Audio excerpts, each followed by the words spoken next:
The United States is acutely divided. We are Me Too, and we are Make America Great Again. We are gun rights, and we are gun control. We are oil and coal, and we are climate change. We are tearing down Confederate monuments, and we are building walls to keep immigrants out. We are marching and shouting, and we are weeping and cheering. We are tweeting and sharing and liking and unfriending. We are in turmoil. That's how I start Beyond Your Bubble, how to connect across the political divide, skills and strategies for conversations that work. People always ask me, how did you end up writing this book? So after the 2016 election, it was pretty obvious that our country was divided. And I could see ways that polarization was affecting us, our families, our communities. It was affecting us in our workplace and even in our health.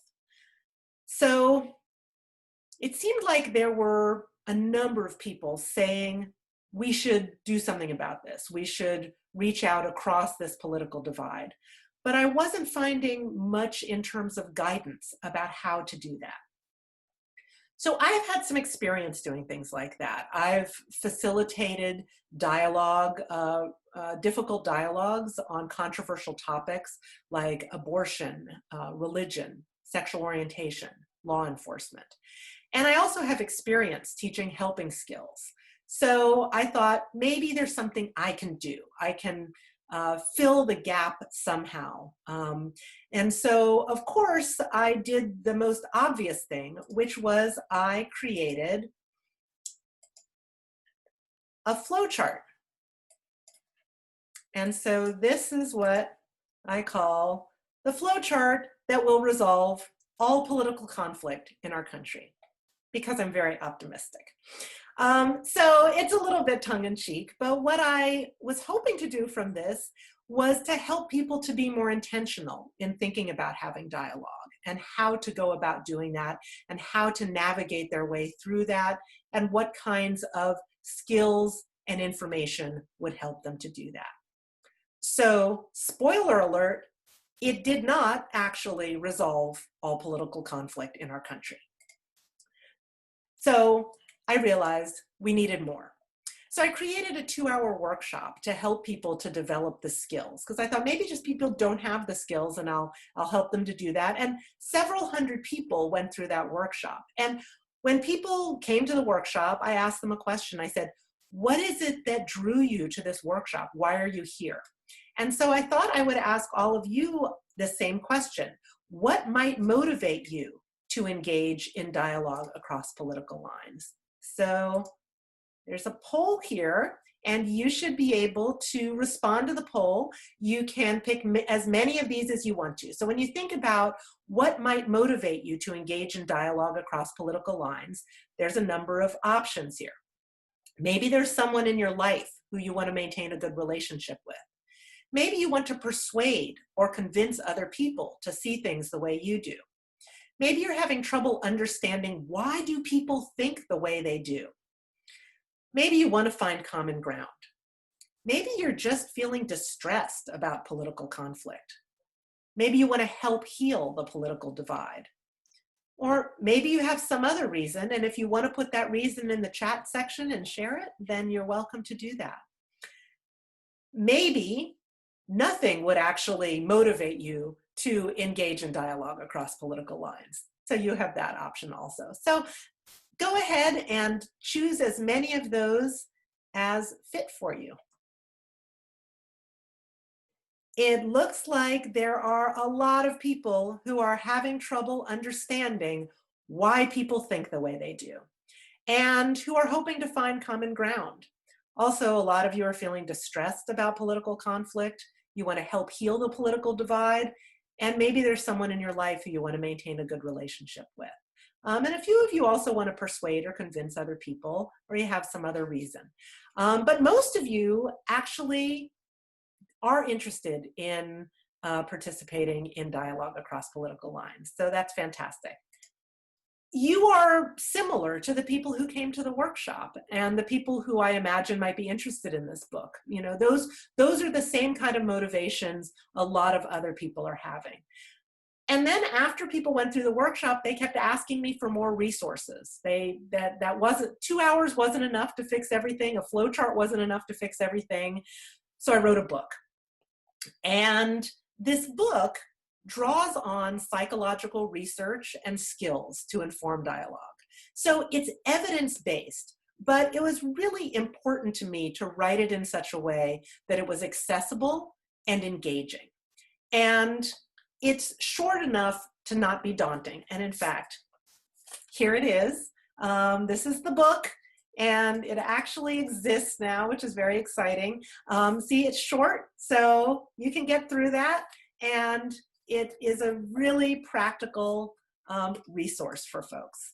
So I thought I would share a passage from the book that can help to frame the rest of the book. So this is what I say. Keeping in mind common motivations for engaging in dialogue, what do you think might help maintain relationships, understand different views, find common ground, persuade, and reduce distress? You might want to explain why you're right. You might want to cite research. You might want to point out logical inconsistencies. You might want to walk away. You might want to tell them that they're idiots. You can react in any number of ways. However, these actions are not going to help you reach your goals. They're not going to achieve the ends you've identified as your motivations for engaging in dialogue. For successful dialogue across political lines, it turns out there are only two things you need to do. One, try to understand people on the other side, and two, help them feel safe and understood. That's it. Why do you need to try to understand them? I often hear from people who are mystified by people on the other side. If desire to understand is in itself a motive for you to engage in dialogue, it can be met by developing greater insight into others with differing views. If you want to find common ground, you will need to understand them as well as yourself and look for commonalities.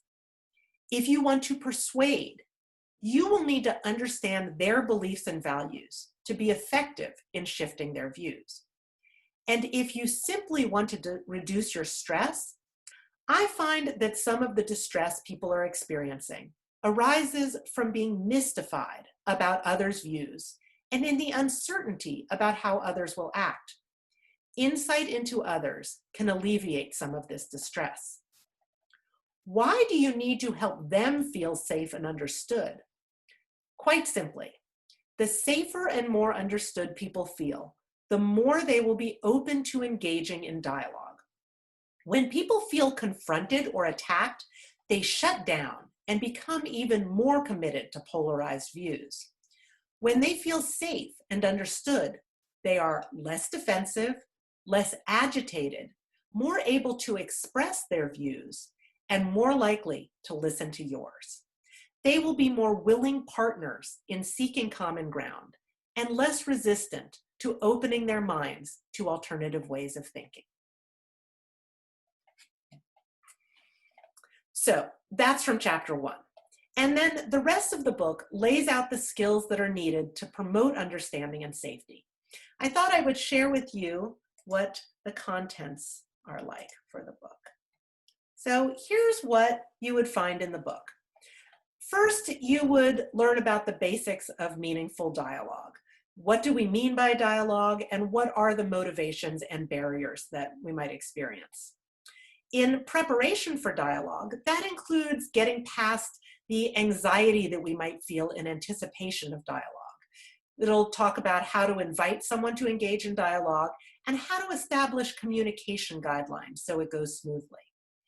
In Why Listen, this is about not only why to listen, but also how to listen non-verbally and how to reflect and ask open-ended questions. Managing emotions is about how to get past the fight, flight, or freeze reaction we typically have when we feel threatened, as well as how to de escalate conflict and how to get out of a dialogue that feels unsafe.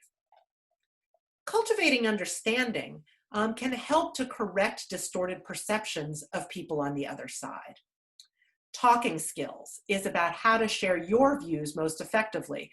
People are always very excited when they actually get to do the talking. So this helps people learn how to do that effectively. Dialogue skills in context explains how politics is like sharing a pizza.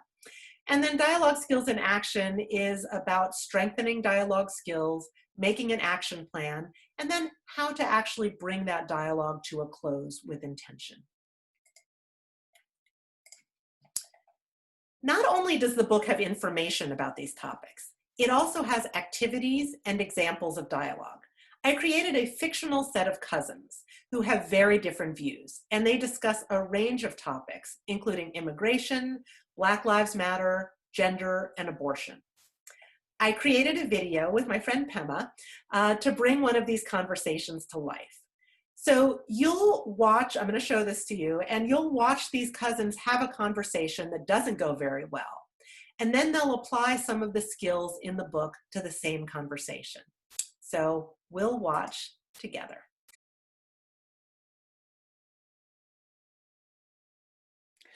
I just renewed my health insurance and I can't believe how much it costs. Wasn't Obamacare supposed to be affordable? It was obviously a huge failure. But it does make it affordable for millions of Americans who couldn't get health insurance otherwise. I thought you didn't even have health insurance before. Isn't it better to know that you're covered in case something happens? No, I'd rather keep my money and use it to stay healthy and pay my own medical bills. Why should I have to pay for insurance if I don't need it? I take care of myself. I don't smoke. I work out. I eat healthy. It doesn't seem fair that I do all that and I'm paying a ton so I can support a guy who drank himself into a liver transplant. It's not like everyone who needs health care is at fault. Are you saying my mom was to blame for her heart attack? That's harsh. And there's no way she could have paid the hospital bill herself. It was huge. And the insurance company wouldn't cover the whole thing. We're still disputing it. My mom is so worried about the money, it can't be good for her health. See, health insurance doesn't work. We need to let people make their own choices. That's not what I'm saying. We need to regulate how much hospitals can charge. We need a single payer system. Oh, great. Socialized medicine, more government interference, just what we need. So what's wrong with socialized medicine? Our taxes would double and the quality of healthcare would plummet. That's ridiculous. Where are you getting your facts?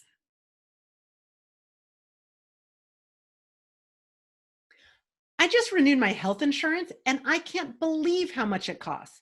Wasn't Obamacare supposed to be affordable? It was obviously a huge failure. Mm-hmm. I mean, forcing everyone to get insurance and then we have these crappy choices that cost a fortune. This is exactly why we shouldn't have government interfering where it doesn't belong. You're pretty upset about how much you're paying for health insurance. You bet I am. I mean, why should I have to pay for insurance if I don't need it? I take care of myself. I don't smoke. I work out. I eat healthy. It doesn't seem fair that I do all that. And I'm paying a ton so I can support a guy who drank himself into a liver transplant. You do a lot to stay healthy and you resent that other people don't. Exactly. I agree that Obamacare isn't great. I think private insurance companies are a lousy way to provide healthcare coverage. They spend all this money on marketing and paying shareholders, which jacks up the cost of medical care, and then they don't even pay when you need them. Mm-hmm.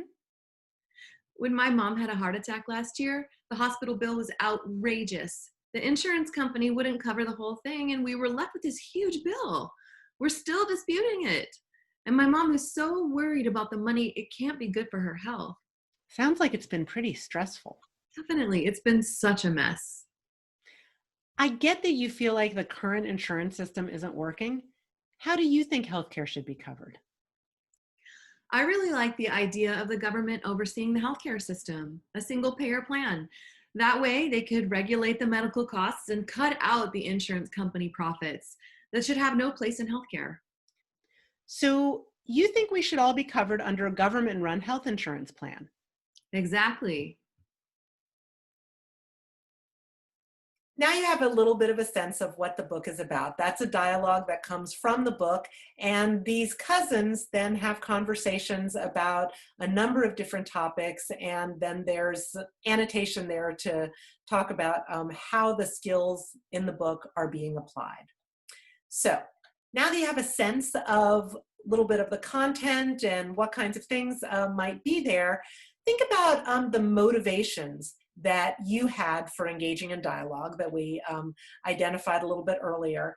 And I'm wondering, thinking about those, what you might be willing to do to promote dialogue for yourself and others, and maybe even help the book along a little bit too. So I have another Zoom poll for you all. You can think about what you might like to do to support dialogue. Do you want to maybe read beyond your bubble? Do you want to reach out to somebody on the other side?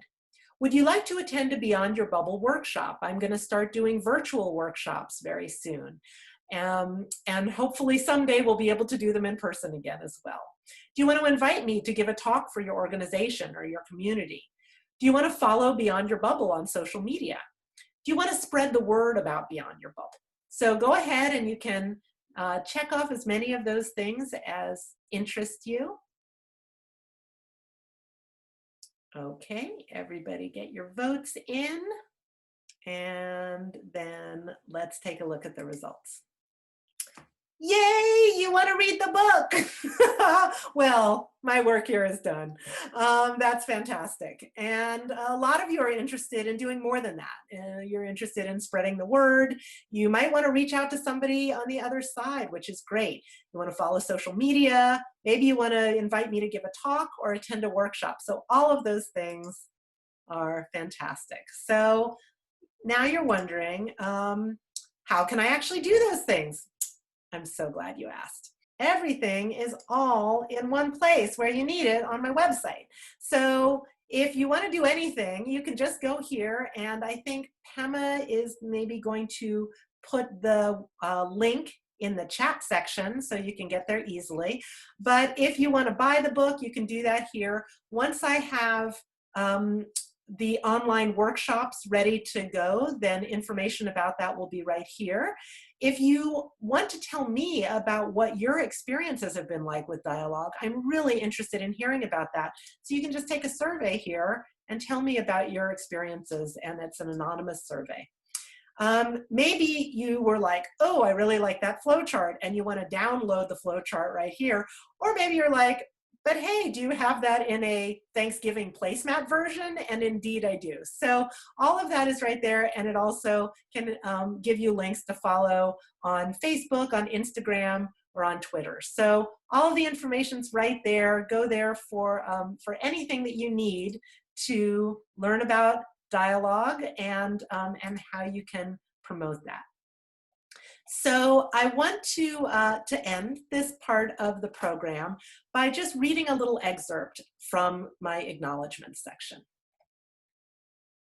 Finally, I want to acknowledge the United States of America. Our differences are woven into the fabric of our country. Our ability to connect across these differences strengthens us collectively. I feel so fortunate to be part of this amazing mix of people.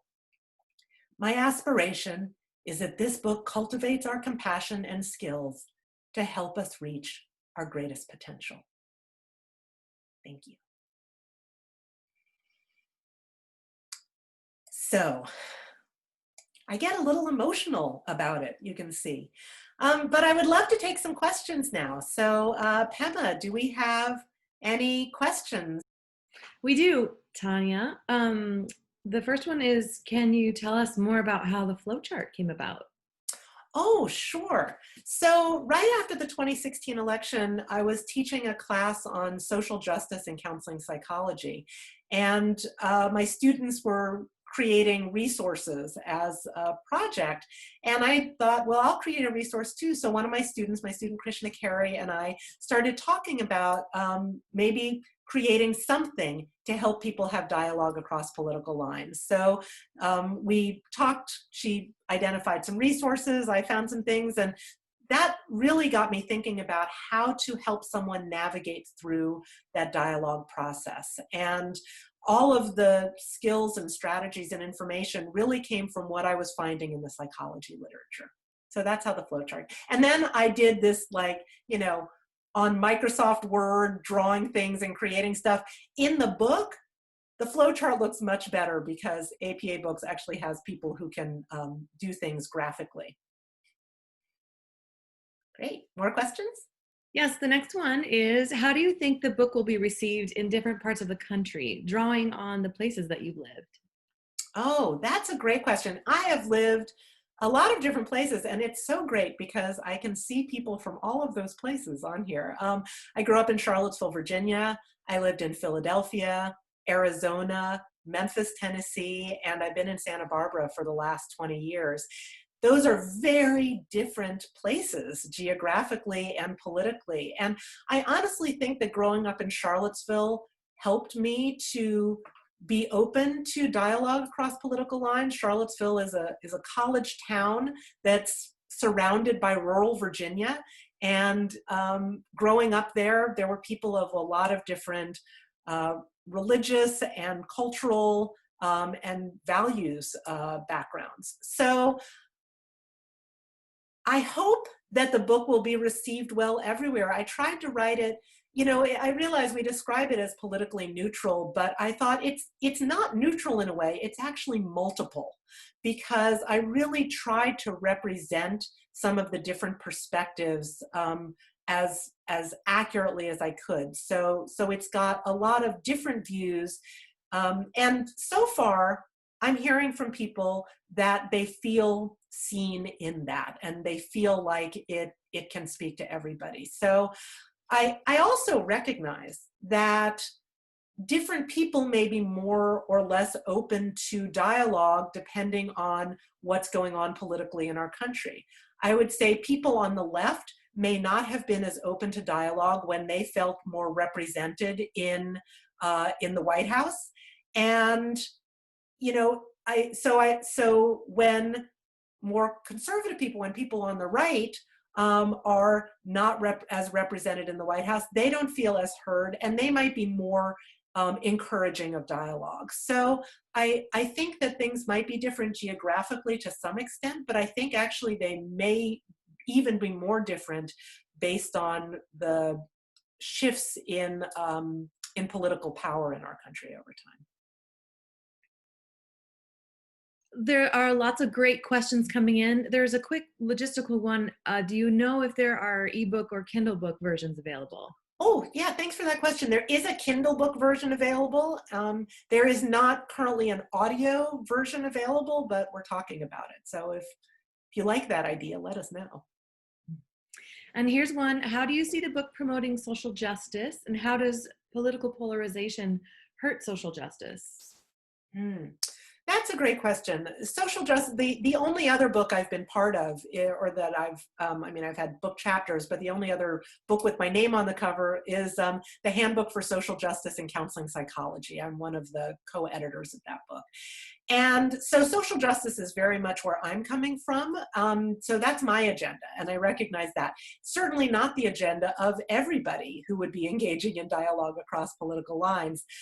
But one of the things that I see from my perspective is that people on the left, like, we are in some ways losing battles and losing people from our movement because of some of the ways we're talking with people across the divide, and actually even more so sometimes the way we're talking about people across the divide.